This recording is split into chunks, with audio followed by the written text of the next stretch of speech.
L'elefante può danzare. L'elefante è l'India, oltre 1 miliardo di abitanti, la democrazia più grande del mondo. La danza è quella della sua economia, in costante crescita, come il turismo d'altronde e come la sua enorme classe media, 250-300 milioni di individui. I problemi certo non sono spariti, la fame dei poveri, l'arretratezza dei 650.000 villaggi dove vive il 60% della popolazione. Ma prosperità e ottimismo si riflettono anche nelle cucine a tutti i livelli. The food was the passion for the people, and especially the Nawabs and the Rajas, where they used to exchange their pleasantries. Ci sono voluti quasi 60 anni, ma alla fine la grande cucina indiana sta tornando in auge.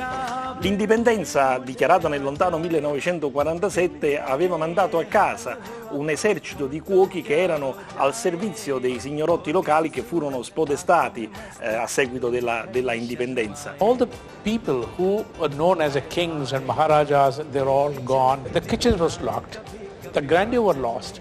The cooks has no business. So the sons of the chefs, great master chefs, they have taken up as a technical work, or maybe a fitter, or a driver, or a welder. Oggi i figli e i nipoti di quei cuochi ai quali spettava mantenere la tradizione, la grande tradizione della cucina indiana, tornano a cucinare e cucinano in ristoranti o in grandi alberghi. Now richness has come back. Now India is developing, progressing economically. So they're reproducing again back the old grandeurs. Adesso la cucina è diventata di moda e gli indiani sono molto, come si dice, fashion conscious. Seguono le mode. Questo è un viaggio goloso in India e in particolare nella sua capitale Nuova Delhi, nei luoghi sacri della gastronomia locale, ma anche alla ricerca delle grandi novità che la attraversano. Il chef Ahmed Qureshi, master chef del ristorante Haveli nel Taj Mahal di Nuova Delhi, appartiene a una di quelle famiglie di cuochi, un tempo al servizio dei Maharaja, che il boom economico indiano sta restituendo all'alta cucina. मेरी फैमिली के जो भी लोग हैं वो सब इसी लाइन में. Chef is saying that this cooking thing has been coming down from last few generations. So chef ancestors used to cook in the families of Nawabs of Awadh. Awadh is basically a region in India comprising of Lucknow and the regions around it. बहुत जब तक के वो उनकी रियासत चलती रही. Till the time the Nawabs ruled India, chef's family used to cook for the Nawabs. When their ruling period ended in India, then they started cooking for the other things. Chef's father also used to cook. When the Nawab period ended, chefs moved into the hotels to cook. Il risorgimento culinario dell'India avrà certamente positive ripercussioni per il mantenimento dell'autenticità. What we call authentic Indian food today. Let's say curries. What we use onion, tomato, garlic, potato, definitely. None of this was available in India 400 years ago.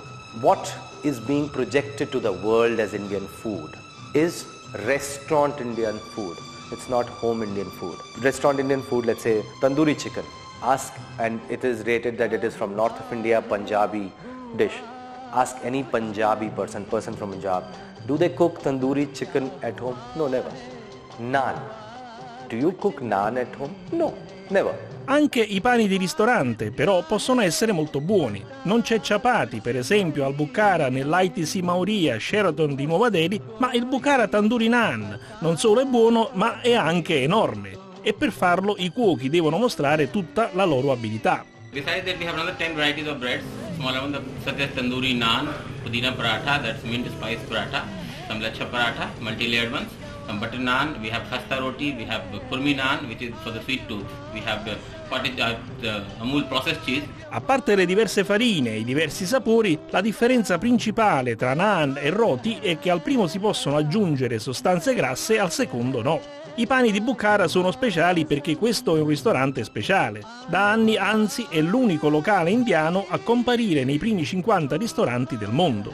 It's basically Northwest frontier cuisine, which was first evolved in a 5-star culture in this hotel in Moria Sheraton, ITC Moria Sheraton. La cucina della frontiera settentrionale è basata principalmente sul forno tandoor, dove nel calore creato dai carboni roventi si cucinano i kebab, gli spiedoni di carne, pesci e verdure marinati in precedenza in spezie, panna o yogurt. Bukhara is famous because of its consistency and quality, what we maintain. The menu has never changed in the last 28 years, quite contrary to the global trend of changing every year or so. We do not believe in that. We believe that the menu must be short and crisp and the quality must be maintained. Bill Clinton was here, Tony Blair was here, Vladimir Putin was here, and Prime Minister of Brazil, and say Afghanistan and so many countries, Ukraine. Chef Singh accetta di svelarci i segreti di uno dei più succulenti kebab, il Murg Malai, che potrebbe essere ripetuto facilmente a casa se non ci fosse il problema del forno. In Europa i forni tandoor non si possono importare dall'India, ma da qualche tempo in Italia si stanno costruendo su licenza.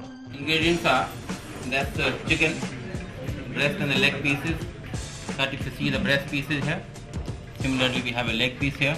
When it's kebab, it's more of a lean meat and a combination with spices, which makes it much greater. We don't need much of fat because fat will start burning in the tandoor. I'm going to take the chicken in this, all the pieces.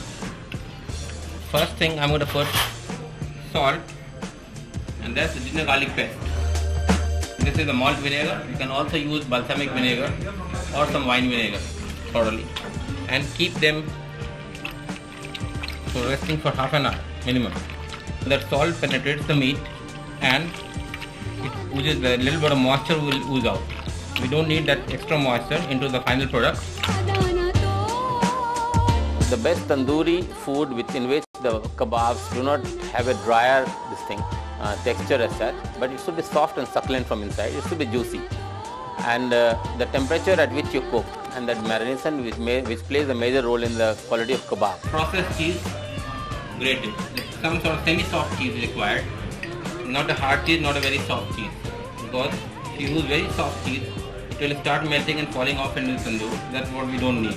Corn flour, that helps for binding. This we got to make into paste form. It's better to keep the cheese at the room temperature for better pliability. Now we'll break one egg into it. Once you add the egg, lightly you have to make into paste. Here is the fresh cream process. Here is the coriander stalk, green coriander stalk. As we don't use the leaves because the stalk gives much sharper flavor in the product. Also chopped and de-seeded green chili. This quantity will depend upon the softness what you want in the final product. We have got to squeeze lightly against the palm. We have to mix it nicely so that each and every piece of chicken will get coated with the marination as well. That's how we want it. At each and every step of cooking, it requires multiple factors are there we have to keep under control. Now I'll show you how to skewer this. These individual pieces have to be skewered crisscross, once in, once out, in multiple stages so that it doesn't slide off while cooking.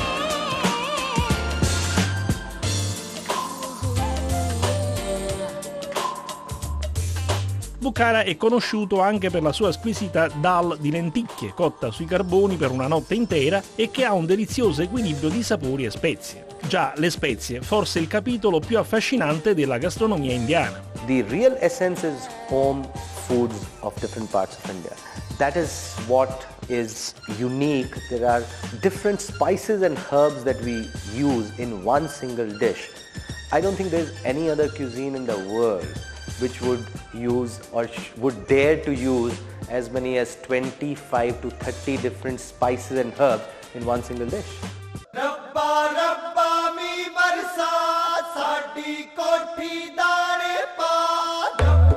Proprio per capire e parlare di spezie siamo andati nella vecchia Delhi, nel più autentico regno delle spezie indiane, che poi è anche una tappa imperdibile per un goloso viaggiatore che si rispetta. Mr. Rosario, in spices, it's not about just the spices, but as much important is the ratio of spices in which all these are to be mixed. So we have in-house experts, just like, we have tea tasters or we have wine tasters working as for the respective departments. They produce spices which are in tune with the taste palette of the specific geographical area. India is a tropical country. We didn't have refrigerators. India is a hot country. So we had to cook in a lot of oil with lots of spices, more salt. Why? Because we didn't want food to go bad. So we were pickling our food for a day. See, masala is a Hindi name for spice, and the connotation for masala is a mix of spice. So it's a generic name that you give, you know. When you put these spices, you don't need to put anything else besides the whole one, basically. Yeah. So these are complete recipes in themselves. In the historical times, as well as today, spices play a very important role in Indian cuisines. So to beat the heat in the recipes, they use especially the chili or chili powder. Even now, though there is no need to do that, but that has become style of Indian cooking. That has been accepted, that we would keep on, even if we are cooking spinach leaves, we'll probably cook it for 20 minutes. This place is called Dhaba.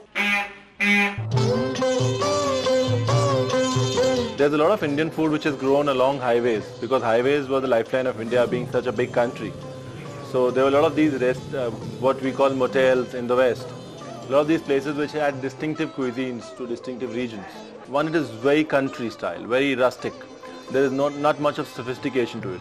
So that lends to the freshness of the product, because you don't process it much, you're not wasting your time in cooking it for hours and hours and hours and taking away flavors. It is rich, yet it is fresh. Parlare di cucina indiana per noi italiani è abbastanza critico, perché c'è sempre la paura delle spezie, la paura del piccante, ma a scrostare bene la realtà si scopre che in fondo la cucina indiana, primo, non è tutta speziata e solo pochi piatti di alcune regioni sono effettivamente molto piccanti. I don't believe that traditionally Indian food was meant to be so fiery that you can't taste the food itself.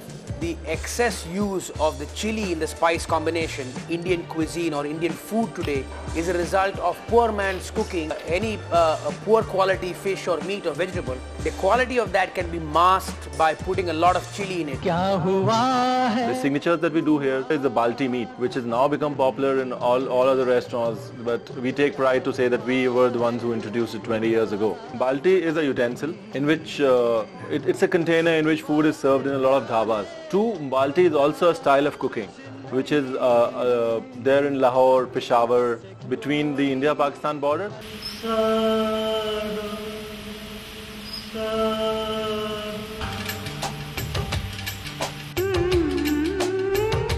A proposito di spezie, certamente non tutti in India ne mangiano alla stessa maniera, e sempre nella storia dell'India è stato così. Rich classes are rather avoiding the physical exertion, but the downtrodden or the people who are doing physical work, they get terribly exhausted, and so to refresh themselves, even in economical point of view, they cannot afford to buy, expensive thing for the better recipes, and so the chili is the cheapest spice, I can say.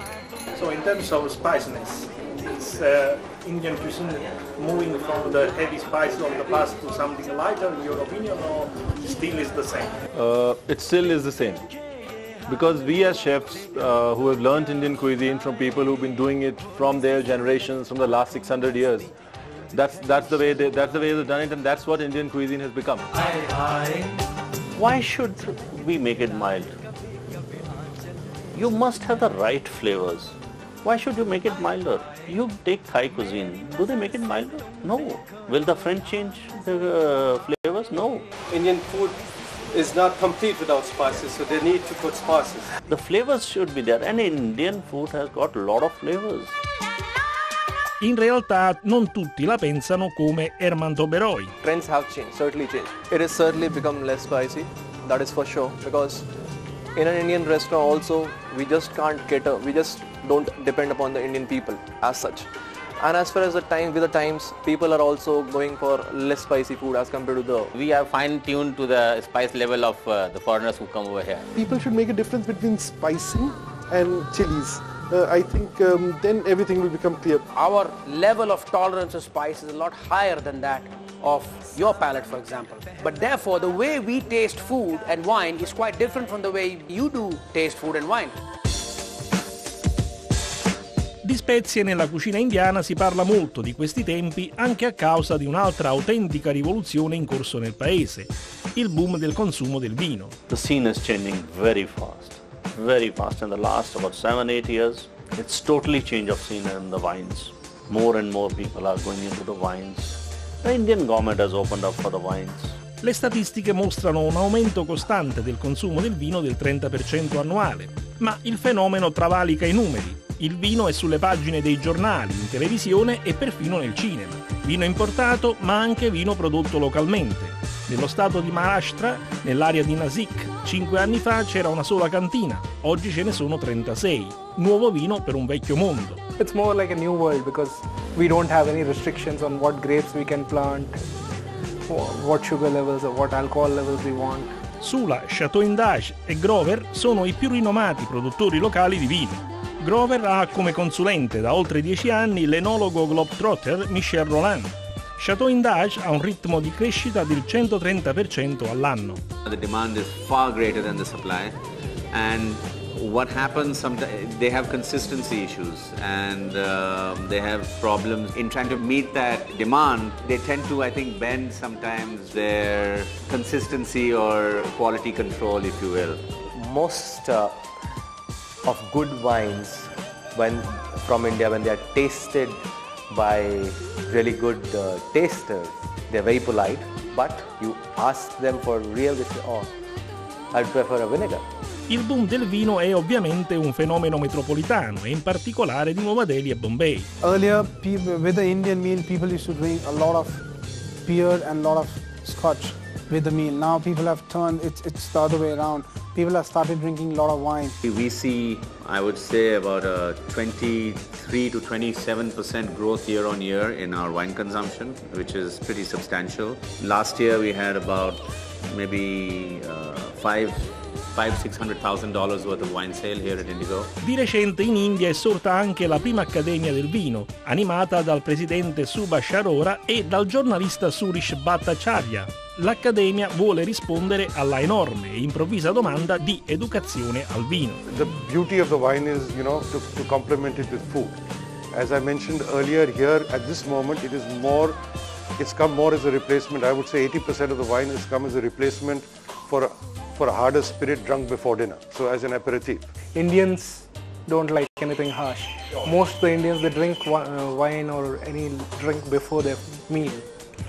So it's every day, so you need to have something really slightly supple rather than having slightly yes, yeah. Per importatori, produttori ed educatori la sfida rimane quella di imporre il vino sulla tavola degli indiani e quindi di sposarlo con la cucina indiana, un'impresa non da poco.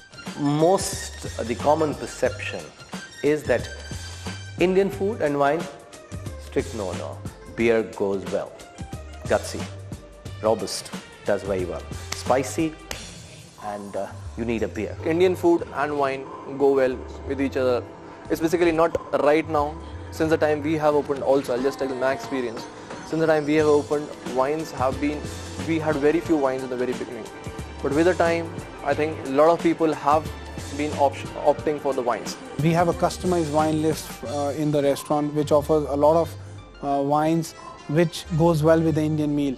A lot of Rieslings and Gewürztraminer. Al winemaker globale Michel Rolland chiesero un giorno se realmente il vino potesse essere amico della cucina indiana. And Michel answered, he said, I've been here for 10 years. I think I've had 200 wonderful Indian meals.